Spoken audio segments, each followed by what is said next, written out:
My friend shook me awake and told me there were 6 people sitting in the basement, completely still, in the dark. I thought he was joking.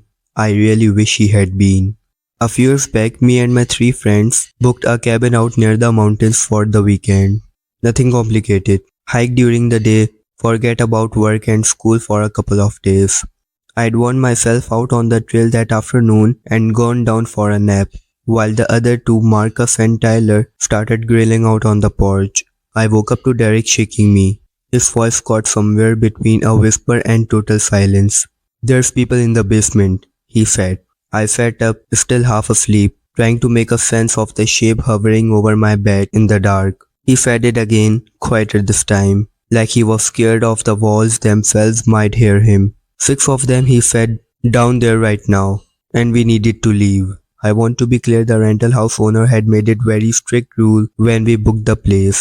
Do not go into the basement. It was the one rule attached to the listing. Naturally, Derek had gotten curious and gone down there anyway. He told me the door had been left unlocked, which surprised him. No working light switch, but enough daylight entering in through a couple of small windows for him to make his way down the stairs. He gave his eyes a few seconds to adjust once to hit the bottom, and that's when he saw them. A small table, 6 shapes sitting around it, dead still, their outline just barely visible in that pale light. For a second his brain tried to explain it away. Statues, maybe decorations somebody had left down there. And then one of them turned its head to look at him. It didn't stick around to find out what happened next. He was up those stairs and had the door shut behind him before he had even really processed what he had seen. Sitting in the dark, listening to him, I didn't want to believe it, but Derek wasn't the type to make something like that up, and the look on his face wasn't something you could fake. Whatever he had seen down there, he believed it completely, and slowly so I did. We tried calling to the owner right then, no answer. A few texts, nothing back. I looked out the window and saw Marcus and Tyler still on there laughing, flipping burgers, completely unaware that anything was wrong. So we grabbed our stuffed phones, wallets, keys, and went out to tell them we needed to go. I didn't take it well, or rather they didn't take it seriously at all. 6 motionless figures sitting in the dark basement sounded exactly like the kind of things you'd imagine after one drink too many. Marcus laughed it off and asked Derek, half joking, if he was sure he hadn't just spooked himself in the dark. Derek wasn't laughing, he kept saying the same thing, over and over, that we needed to go right now, that he wasn't lying. And when nobody moved, Tyler decided he had settled it himself. Heading straight for the basement door like it was nothing. That was the movement Derek broke. Something about watching Tyler walk towards the door completely unbothered just flipped a switch in him. He said we'd been warned, said he was done, and took off running into the trees before any of us could stop him. We chased him a little way, but he was faster than all 3 of us combined, and within a second, he was gone into the woods. Marcus and I stood there for a second, stunned. Before we remembered, Tyler was still inside. We ran back into the house and found the basement door standing wide open, silent. Before either of us could call out, we heard steps on the stairs, and Tyler emerged from the dark, looking pale but composed. "That's freaky," was all he said at first. "Not exactly people," he told us, "not exactly." So the 3 of us went down together. What we found at the bottom did explain some of it, at least on the surface. There was a small table with 3 chairs, and sitting in those chairs were 3 unbelievably lifelike statues. 2 figures dressed as old-fashioned soldiers. And a woman in a long, old-style dress. Stone, cold to touch, painted with a level of detail that made your skin crawl a little, even once you knew what they were. Tyler admitted he'd nearly lost it himself the first time he saw them.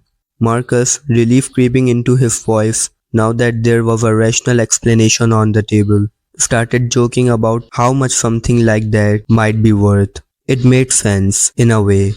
Maybe the owner kept expensive antiquities stored down there and had simply forgotten to lock up this time.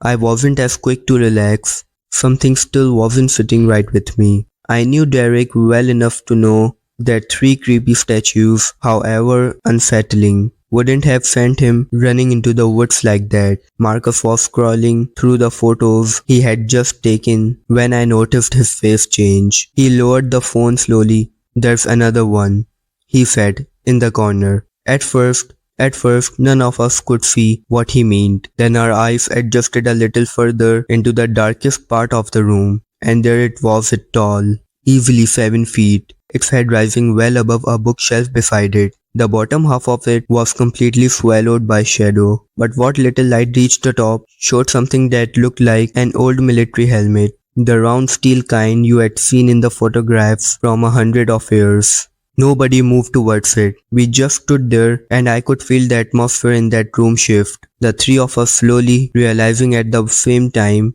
that something about his fourth figure was different from the other three. I told myself it was just the low light playing tricks on me, that the shape seemed to itch every few seconds, that its outline never quite sat still the way a statue should. Then I blinked. There was no mistaking it, clear as anything. What happened next is honestly a blur. The three of us were practically climbing over each other, trying to get up that staircase. And once we were through, we slammed the basement door shut and shoved a couch in front of it without saying a single word. Nobody needed to say anything. We just ran out of the front door into the truck, Tyler practically throwing himself behind the wheel and flooring it down the dirt road before any of us even shut our door. We found Derek about a mile down, still walking along the tree line, shaking, barely able to get words out. We didn't ask him to explain himself. At that point, none of us needed convincing of anything anymore. We didn't slow down until we hit a rest stop, somewhere with actual people, actual daylight, actual noise. And that's when we started calling the owner over and over. Texting too, nothing came back, not a missed call, not a single word. His phone just rang out every time, like it was ringing into nothing. Between the four of us, I'd guess we tried his number 2 dozen times over the next few hours. He never picked up, he never called back. To this day, none of us know who or what was standing in that corner of the basement. Whether it had ever really been a statue to begin with, whether it had been sitting in that corner for one night or 100 years, or why out of everything in that room, it was the only thing that seemed to be watching us back. All I know is that it blinked, and the man who owned that house never answered a single call.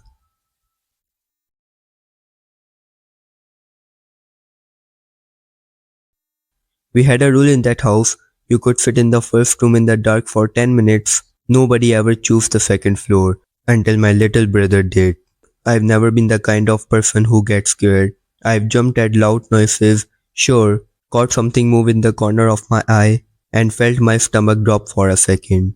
But full on terrified, I couldn't point to a single moment in my life like that. Except one. I was 17, just school left, had about 6 weeks free before college started. I lived in a small town in the middle of England, one of those old coal mining towns that lost everything when the pits shut down. Not much for a teenager to do there except go to the pub if you looked old enough, or wander the streets if you didn't. Me and my mates were the wandering kind. There was a house on the main road set apart from everything else that everyone in town knew but nobody talked about. 4 floors, 6 bedrooms, huge by our town standard. The old couple who owned it had died years back. Their daughters had moved abroad and never came for the place, so it just sat there empty, rotting. By July, 6 of us had basically moved in. We entered down a path through the overground back garden, dropped onto the garage roof, pulled ourselves in through a gap, and just started hanging out every day, graffiting the walls, being stupid teenagers with nowhere else to be. There was one part of the house we couldn't get into. Past the kitchen in the hallway, built into the back of the staircase, there was a metal door, painted white, now yellowed, locked solid, and looking at the hinges, it opened in words which didn't make sense. Because there was no way to lock a door like that from outside, we just kind of forget We just kind of forgot about it. The house was big enough. Then one of the lads set fire to a curtain messing around with a lighter, and we lost the whole top 2 floors. After that, we were stuck on the ground floor, and the ground floor got boring fast. That's when I noticed one of the wooden boards on the side of the staircase was loose. Behind it, when we finally opened with a crowbar, was a second staircase, older than rest of the house, cobwebs on everything, a smell like wet basement, and something underneath that, something mustier.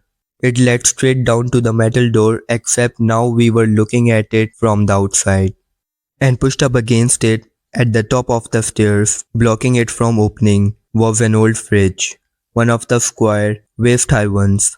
The door was locked from inside, barricaded from the inside. We spent an entire day checking the garden for another way in or out, some kind of trapdoor, anything that would explain it. Never found one.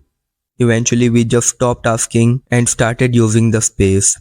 We went down there constantly that summer, sitting in the dark, daring each other to stay longer, bringing other mates to show off. There were 2 rooms down there, technically.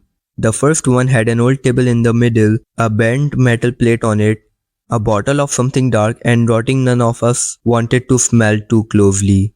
The second room was through a doorway in the far corner. And for some reason, no touch. And for some reason, no torch we owned would light it up. You had pointed the beam straight at the doorway and it just stopped, like it hit something before it hit the dark.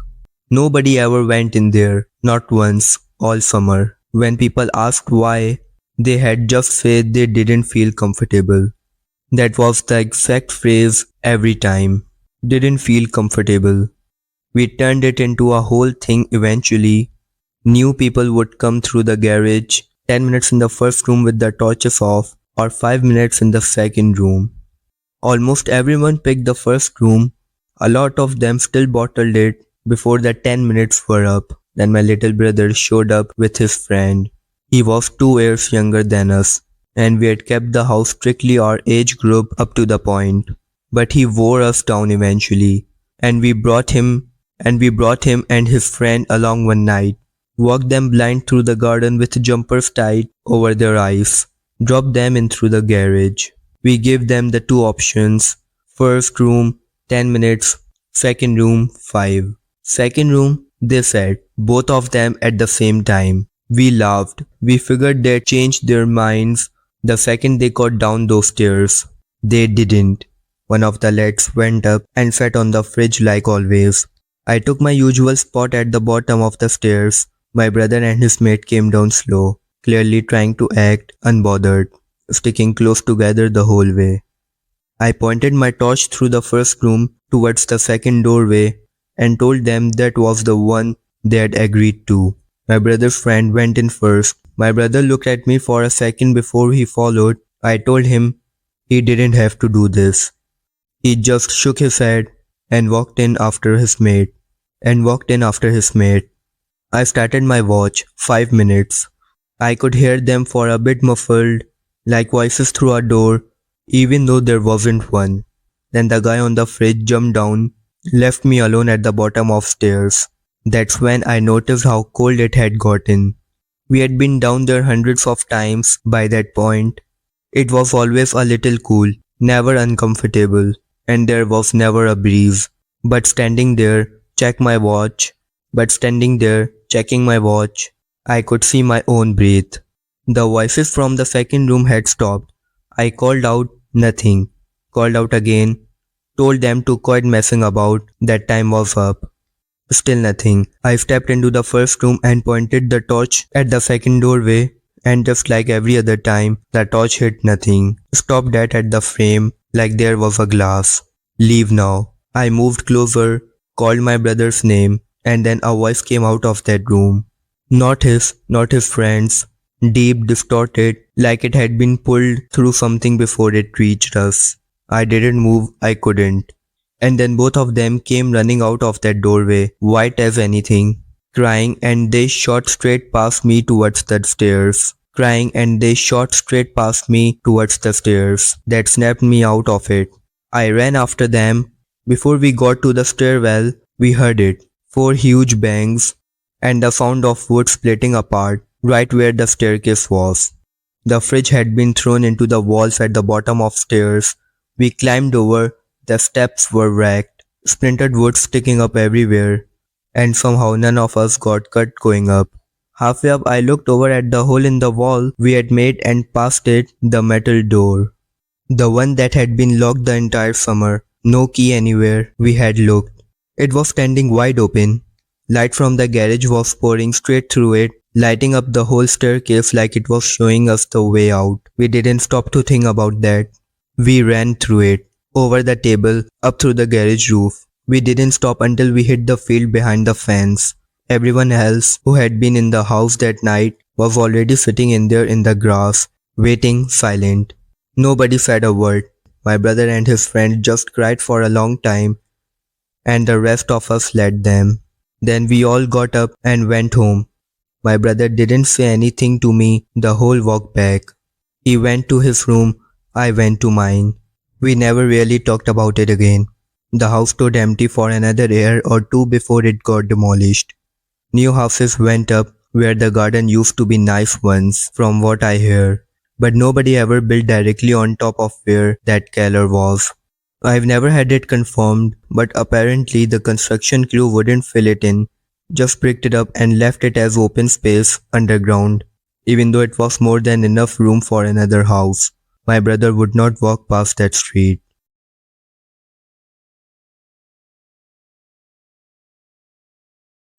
Every time my husband upset me, something bad happened to him. I didn't put it together until it nearly killed him.